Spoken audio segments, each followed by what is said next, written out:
Mesdames, Messieurs, bienvenue à l'émission Toute la Bible en parle. Aujourd'hui, vous entendrez le témoignage de Lynn Gass, qui a également une belle voix et qui va nous faire quelques chansons. Au cours des 2 prochaines semaines aussi, elle sera avec nous. Vous la rencontrerez durant l'entrevue également. Nous vous offrons à chaque émission des livres, des choses et à la recherche de Dieu est vraiment le livre par excellence puisque ça fait déjà 2 séries que nous l'offrons. Et là, je dois commencer à vous dire que les quantités diminuent beaucoup. Alors, premier arrivé, premier servi pour à la recherche de Dieu. Il semble que la générosité, par exemple, de la Société biblique canadienne n'est pas à son terme puisque nous avons un bon nombre de Nouveaux Testaments appelés Bonnes Nouvelles aujourd'hui, qui vous est également offert gratuitement. Vous n'avez qu'à le demander pendant l'émission. Les numéros là, qui passent au bas de l'écran sont vos numéros. Il se peut que dans certaines régions, on vous offre un autre Nouveau Testament. C'est le Nouveau Testament des Gédéons dans certaines régions. Alors, il est d'une autre couleur, de couleur bleue. Mais c'est la même chose, en fait, le Nouveau Testament, la parole de Dieu. Peu importe la traduction, vous allez trouver vraiment les promesses de Dieu. On dit qu'il y a 7000 promesses dans la Bible. Bien, moi, j'en ai trouvé beaucoup plus que ça. Ça fait 44 ans que je lis la Bible et je trouve une nouvelle promesse à tous les jours. Alors, ça doit faire, je ne les ai pas comptés, mais je pense que j'estime que ça doit faire dans les 15 000 certainement dans les 15 000 promesses, si c'est une à tous les jours, puisque j'ai vécu autour de 20 000, certainement 20 000 jours depuis ma naissance. Il va falloir que je calcule ça là, pour ne pas me tromper. Mais c'est un vrai privilège de vous avoir là, de vous savoir à l'écoute depuis maintenant 14 ans. L'émission Toute la Bible en parle et sur les ondes. Un grand merci à Vidéotron et à toute l'équipe qui se dévoue bénévolement à diffuser la parole de Dieu par ce biais des ondes. Et maintenant, nous avons le privilège, comme nous l'avons annoncé, d'avoir cette rencontre avec Lynn Gass, qui est là à mes côtés. Bonsoir, Lynn. Bonsoir, pasteur. Ça me fait plaisir de vous rencontrer. Et c'est vraiment le Seigneur qui a arrangé l'émission cette semaine. On devait avoir un autre invité, mais le Seigneur a tellement bien arrangé ça. Je vous ai entendu avant l'émission. Les chants que vous faites, ça vient de votre cœur. C'est vraiment comme une expérience personnelle pour vous que vous chantez. C'est une expérience personnelle aussi. Comment vous viviez ou qu'est-ce que vous faites premièrement? On va commencer par ça, par savoir ce que vous êtes, ce que vous faites, et puis ensuite, on va aller un petit peu plus dans le sujet de la nouvelle vie. Je suis une femme mariée depuis 13 ans, et puis mon mari et moi, nous avons 3 garçons. Et puis en ce moment, je travaille dans une garderie chrétienne où on reçoit tous les jours 60 enfants. Quelle différence qu'il y a entre une garderie chrétienne puis une garderie comme les autres garderies? Bien, nous, on a le privilège de pouvoir parler de la parole de Dieu librement à des enfants qui n'ont pas du tout accès dans une église. Puis quand les enfants sont jeunes, ils sont plus sensibles, on peut plus leur inculquer des choses fondamentales qui viennent de la parole de Dieu, qui peuvent vraiment former leur caractère et leur vie, avant même l'âge scolaire. Oui, puis aussi, les éducatrices qui travaillent là sont en grande partie tous chrétiennes. Et puis, elles aussi ont expérimenté la présence de Dieu dans leur vie. Donc, l'amour de Dieu se répand aussi autour d'elles. On ne fait pas juste leur enseigner du matin jusqu'au soir la parole de Dieu, mais il y a aussi des enseignements qui sont tout à fait pédagogiques, qui vont aider les enfants à croître d'une façon ou d'une autre, en stature, en grâce, en force, devant les hommes. Et aussi, on prend du temps pour qu'ils grandissent devant Dieu aussi. L'émission Toute la Bible en parle a un réseau très large. L'émission passe au Québec à plusieurs endroits, même en Alberta. Est-ce qu'on peut savoir à quel endroit cette garderie d'enfants? C'est sur la rive sud de Montréal, oui. Dans la ville de Saint-Hubert. Oui. Alors, si quelqu'un voulait avoir des renseignements, on pourrait toujours nous appeler à Toute la Bible en parle. On leur communiquerait les informations que vous nous donnez. Oui, certainement. Eh bien, Lynn Gass, est-ce que vous avez toujours été chrétienne, croyante? Non, malheureusement, je n'ai pas été toujours éduquée dans la religion évangélique. Mes parents m'ont éduquée dans la religion catholique. Mais la religion catholique ne m'a pas apporté une relation personnelle avec Dieu. Comment vous viviez avant cette relation personnelle avec Dieu, comme vous l'appelez? Dieu était pour moi très loin. Sauf que j'ai toujours pris du temps, à tous les jours, un temps de prière. Mais Dieu était loin dans le sens que j'avais pas de contact, contact personnel, une vie avec lui. Je ne vivais pas pour lui. Je vivais pour moi, je vivais pour me satisfaire, je vivais pour plaire aux autres. Jamais ces choses-là n'ont pu aussi m'apporter une paix que le Seigneur m'apporte maintenant. Une sécurité aussi. La sécurité de savoir que Dieu m'aime et qu'il prend soin de moi et que ses plans à lui vont s'accomplir.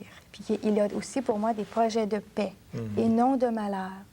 Quand vous étiez jeune enfant, est-ce que vous pouvez dire aujourd'hui que vous avez eu une enfance heureuse et puis vous aviez cette crainte de Dieu, comme vous venez de le dire? Il y avait une crainte de Dieu chez nous, sauf que dans l'âge de l'adolescence, où que souvent il y a des crises d'adolescents, j'ai vécu aussi des choses assez difficiles.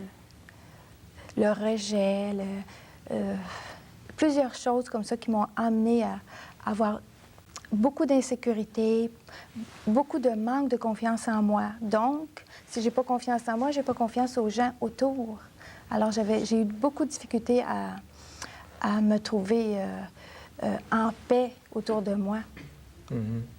Alors, c'est pas dans des choses de votre enfance ou de votre jeunesse, de votre adolescence, qui semblent vous avoir donné les solutions pour une nouvelle vie telle que vous la connaissez aujourd'hui?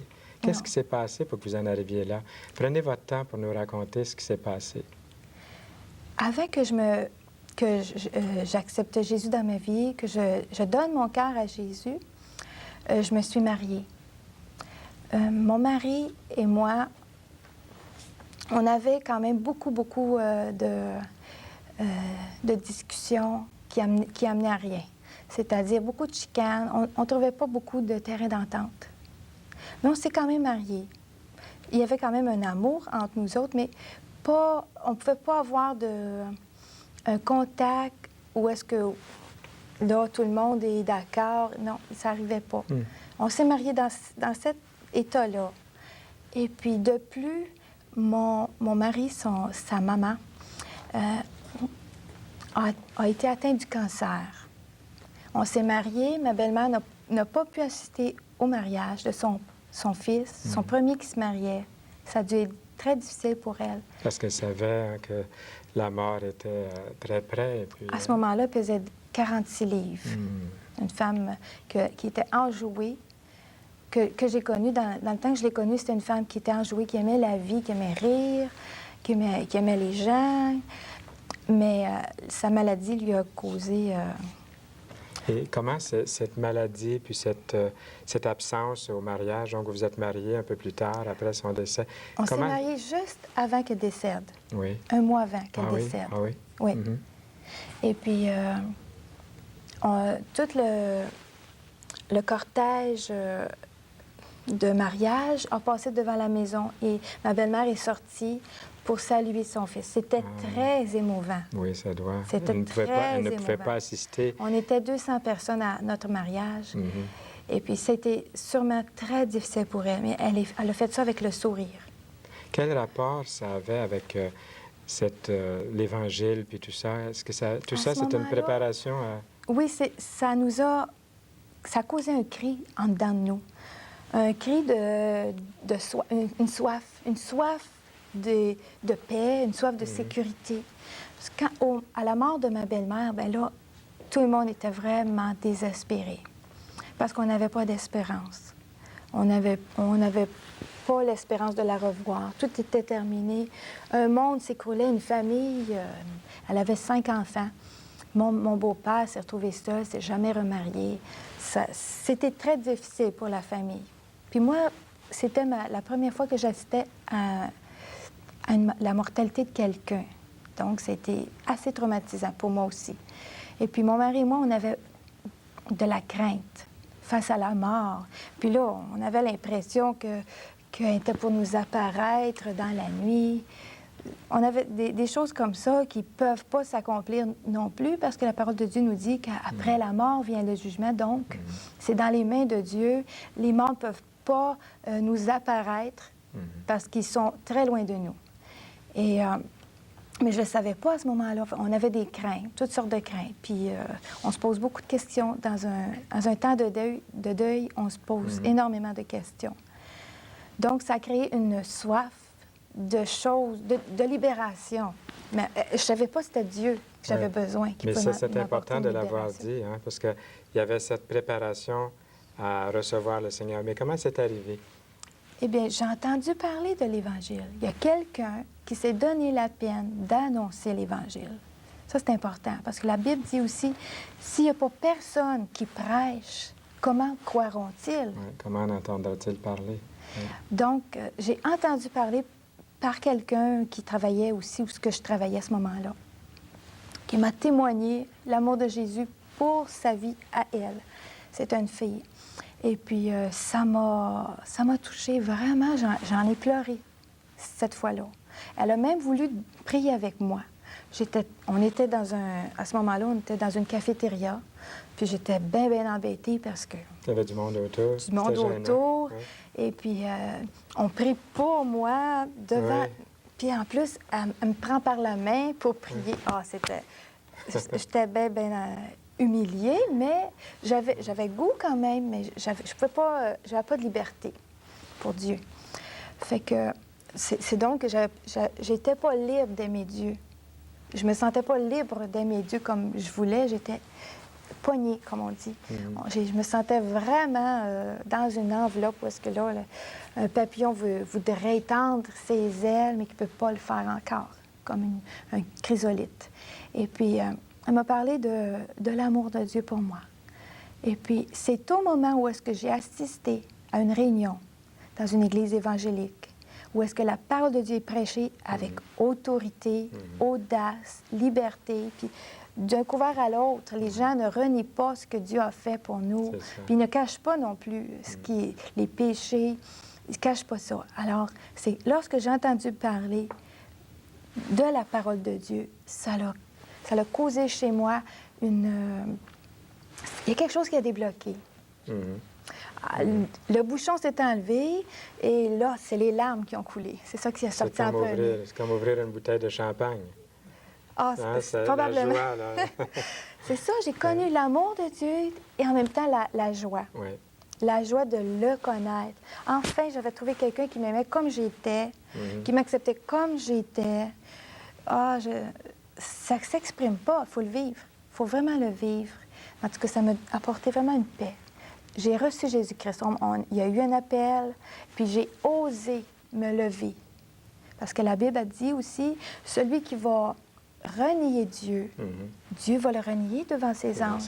Mais celui qui va confesser Dieu devant les hommes, Dieu aussi va le confesser devant ses anges. C'est tout un privilège quand il va faire ça.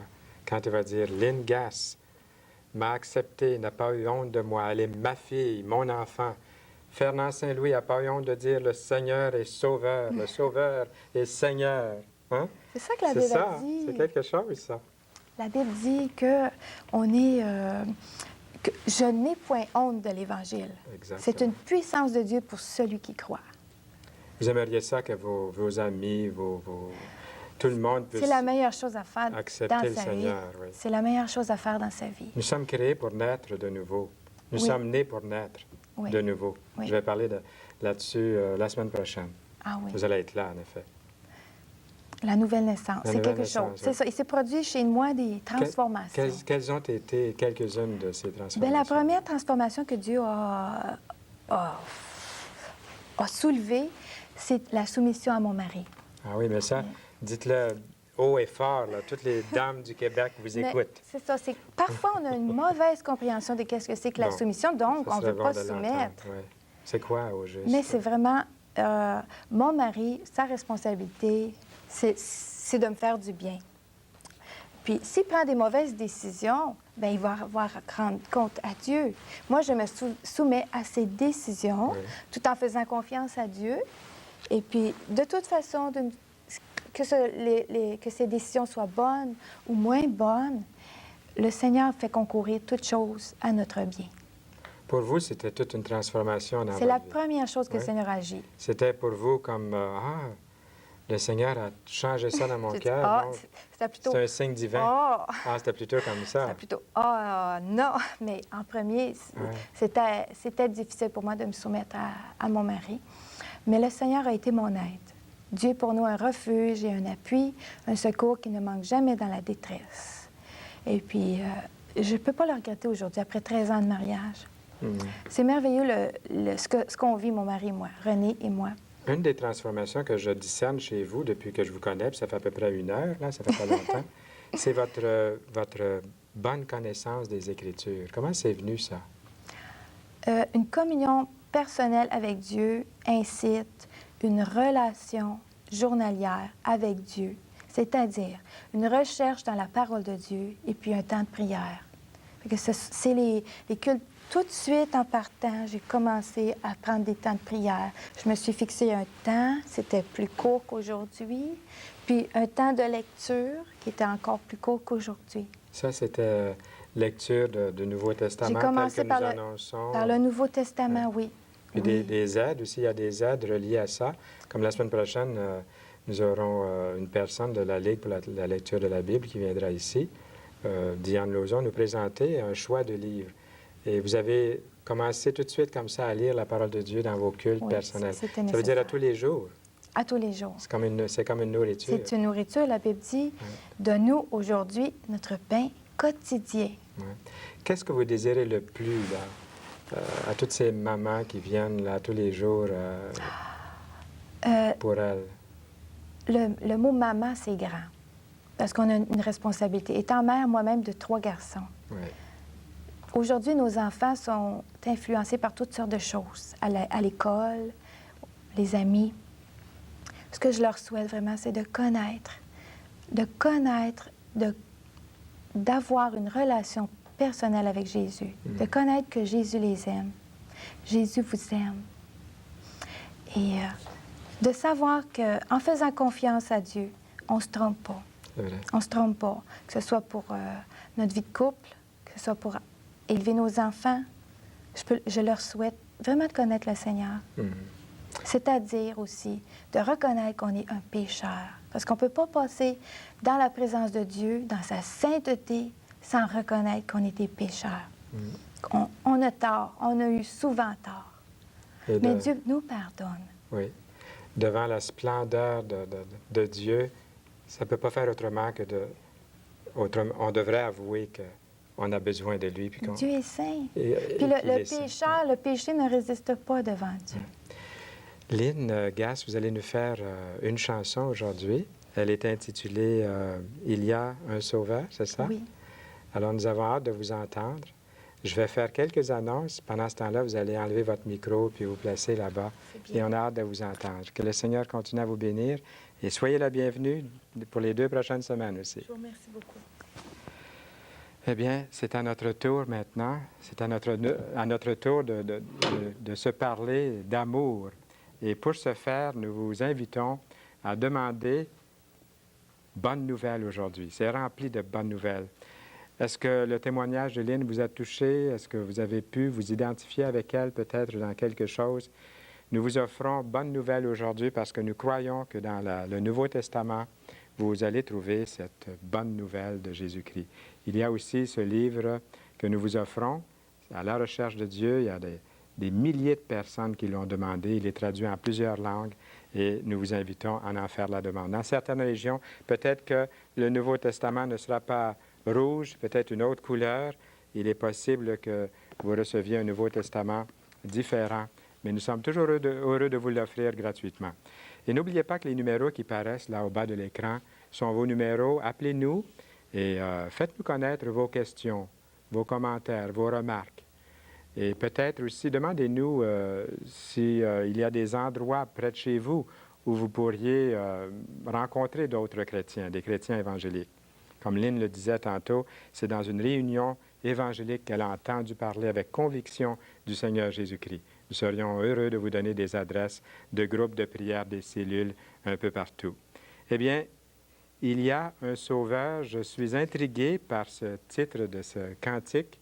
Et Lynn va nous chanter dans quelques instants ce cantique qui est plus que simplement quelque chose pour nous divertir, mais vraiment un message qui vient de la part du Seigneur. Alors, en écoutant ce cantique, est-ce que vous voulez simplement vous détendre et laisser Dieu vous parler en cet instant?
C'était Lynn Gass. Merci beaucoup, Lynn.